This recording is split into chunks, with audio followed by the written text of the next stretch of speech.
Hey yo everybody, Haku here with my review of the newest Tower of God chapter, Tower of God chapter 296, that'd be season 2 episode 216. And it actually makes me feel really good that a few of you have asked, where was the live reaction. It makes me feel really good that you guys like the videos and are waiting for them each week. And I'm really sorry, but what happened was I went to edit yesterday and the video and audio were off sync, so I spent hours. I spent like almost all day yesterday just getting that fixed, and then I rendered it, and when it came out of rendering it was off sync again. So I gave up on that because I was like, I guess it's just going to be off sync, and I was like, I'll just do the review and then I'll ask in the review, and I'm gonna ask right here right now, do you guys still want to see it even though the audio and video will be a little off sync? Because I know a lot of you don't even watch the video really anyway. A lot of you say that you just read along while you're listening to the video. So yeah, either way, the audio and video might be a little off sync by like a couple seconds or something, but I can still post it sometime later this week if you're still interested in seeing it. Even though it's not going to be good. I just wanted to give you a warning before I posted it if you did want me to post it. So yeah, it's still on my computer. I can still post it whenever, just if you guys feel like dealing with it being off sync. But getting into the actual review this week, this was so good at building that Kaiser hype. I really like the Bomb versus Kaiser fight so far, because this is sort of part one of the fight. We got a good amount of combat in there, mostly from Bomb, but we saw Kaiser do quite a few things that are really interesting and really add into stuff. So starting off, Kun really serves as the hype man for this. Kun just is thinking to himself, he's like, wow, Kaiser was selected as a princess and she has 1,000 years of experience. Bomb has the power of the thorn and the power of the souls. So I really thought it was funny how the SIU just sort of used Kun as a hype man for the fight. I thought it was really good and then funny seeing how it works as a like literary point. So I really liked that. And honestly, getting into the fight, it was very good. I love how Bomb charges in and takes the offensive, which we've seen in quite a few Bomb fights. He often does go in for the offensive at first, and I thought it was really cool. And he just starts straight off by using the what do you call it, the Hajinsung something. Hold on, I have all these names and terms written down. The Hajinsung Crimson Flame, and it's a palm strike that he busts straight through the shields that Kaiser used. I think it's called armor inventory that floats around her. And let me get this out of the way too. The shields that float around Kaiser in the armor inventory are, in my opinion, probably the most badass looking item in Tower of God. Like, I freaking love the way the shields just floating around and then linking up at different points around her. I just think it looks really cool.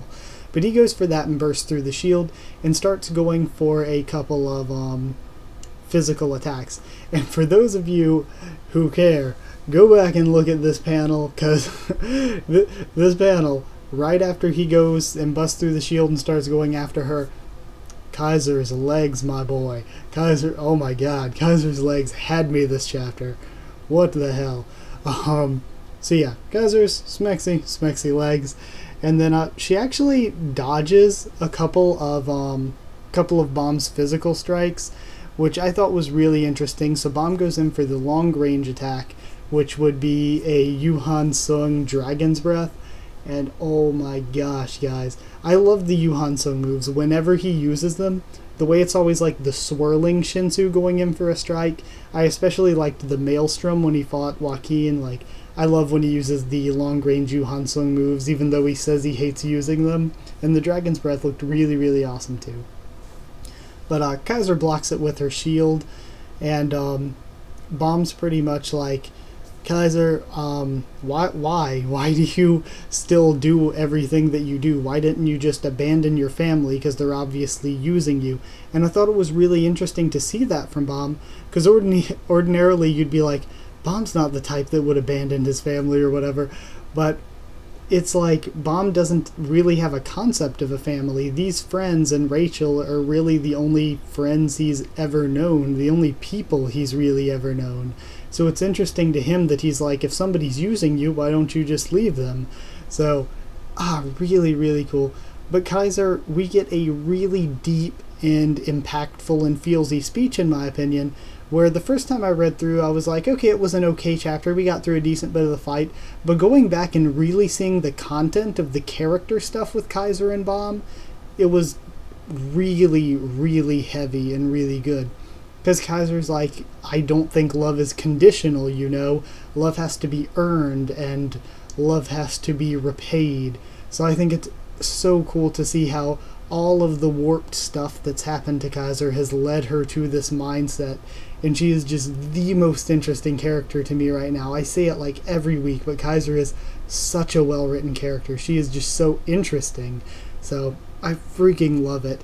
And in addition to the mental game of it all, I did love the physical fight aspects too, because when Bomb was going in for the physical strikes and Kaiser was dodging and blocking and the Dragon's Breath and everything, it looked really, really good. And it continued looking really good, honestly.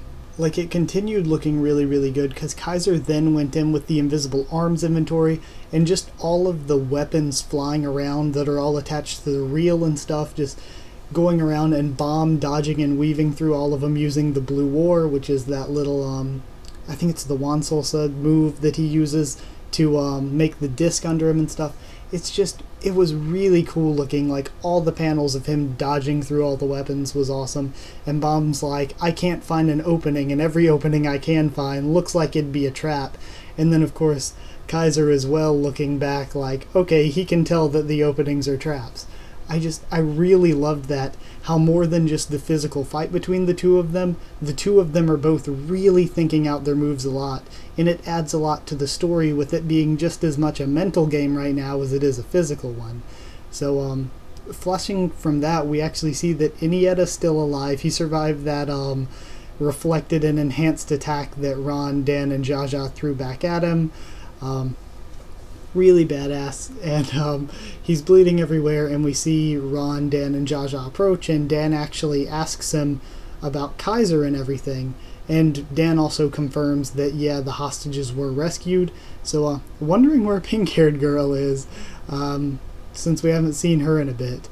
But either way, ignoring the absence of her, when Dan asks, we find out that Inietta actually came here he was like, I'm climbing the tower, I'm just going to fight Kaiser because they're a powerful warrior, and then I'm going to move on. And he actually got stuck here after losing to Kaiser without even seeing her real powers. And he says that Kaiser has 2 hidden powers, which, I mean, how does he know or not know that there are more or aren't more? Because if he didn't get to see the real powers. So did he see the first power but didn't get to see the second one? But either way, that aside, we find out that the first of her powers is Anima, and she was born in Anima with the ability to summon Fenril. And Fenril is this wolf spirit thing made of Shinsu that doesn't need a tank, and Fenril comes in and bites Bomb's arm, and it looked badass. Bomb getting bitten in the arm, and then, like, matched up with Inietta saying, once you get bitten, you can't beat Kaiser. It was so good. The Kaiser hype is incredible. So yeah, I really, really loved all that. And the blog actually expanded on it more, where in this week's blog, SIU was like, so Kaiser's ability as an anima is something that she was born with. She was born with the ability to be an anima, and Fenril is an ability passed down through the family. So what I'm thinking is, maybe, because we know that the 20 branches of the Bia family are based on the 20 animals that he commanded, what if the animals he commanded are what are passed down from family member to family member, and Fenril is the Grey Wolf that was passed to Kaiser because she was supposed to become a princess. Also, SIU says it again, he's like, Kaiser was selected to be a princess. She's from one of the 10 families. She has these natural abilities. She has this OP weaponry. She has 1,000 years of combat experience, and she has a distinct advantage in the rules when fighting at the Name Hunt Station. So there there's a significant reason that Kaiser has not been beaten yet, and that is that she is damn OP. So yeah, very, very OP Kaiser. So anyway, as a whole, I really, really loved the chapter. I thought the art was amazing, especially with the combat, and also with the art during the flashbacks. It was really, really good.